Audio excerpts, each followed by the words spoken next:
Ана тілі 43-ші сабақ сөйлем. Бірінші жаттығу. Мәтінді түсініп оқы. Нанды қадірлейік. Нан еңбекпен табылады. Диқандар көктемде жерге тұқым себеді, одан егін өніп шығады. Оны жаз бойы күтіп баптайды. Күзде астықты комбайнмен орып алады. Содан соң машинемен қабылдау орындарына жеткізеді. Бидайдан ұн тартады. Ұннан неше түрлі нан пісіреді. Мұның бәрі адамдардың еңбегі. Сондықтан да нанды қадірлеуіміз керек. Енді осы мәтінде диқандар көктемде не істейді екен? Қалай айтылған балақай? Яғни диқандар көктемде тұқым егіп, егін егеді екен, оны жаз бойы қарап, баптайды екен. Одан кейін күзде астықты қалай жинайды, немен жинайды деп айтылған? Астықты комбайнмен орып алады екен, Ал мәтін неліктен нанды қадірлейік деп аталған екен балақай? Соны түсіндің бе? Нанды қадірлейік. Себебі нан қаншама адамның тынбай істеген еңбегімен келеді екен, балақай? Оны егіп дәнді. Оған диқаншылар қарайды, одан кейін оны астық қып жинап алады. Ары қарай нан өндірісіне жібереді. Солай қаншама адамның еңбегімен келген нан, ол ас атасы екен. Екінші жаттығу.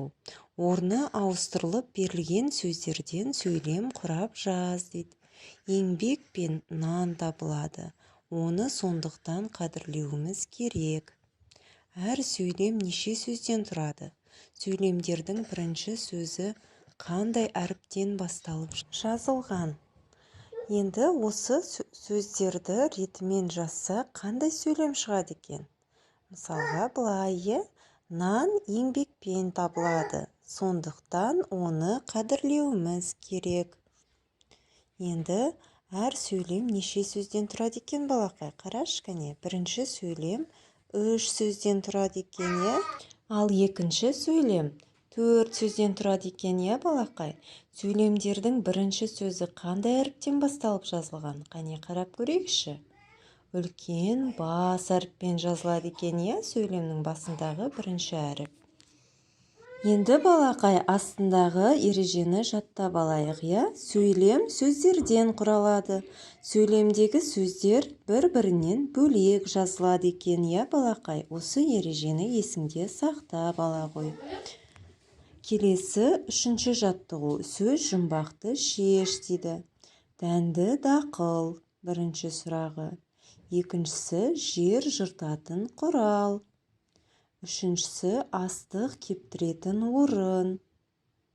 Төртіншісі астық оратын мәшине. Нан пісіретін адам дейді. Бірінші сұрақ дәнді дақыл ол не болады екен? Қане тауып көрейікші балақай.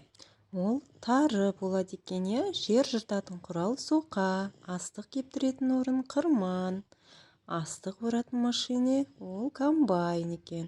Ал нан пісіретін адам наубайшы екен, балақай. Осымен бүгінгі сабағымыз аяқталды.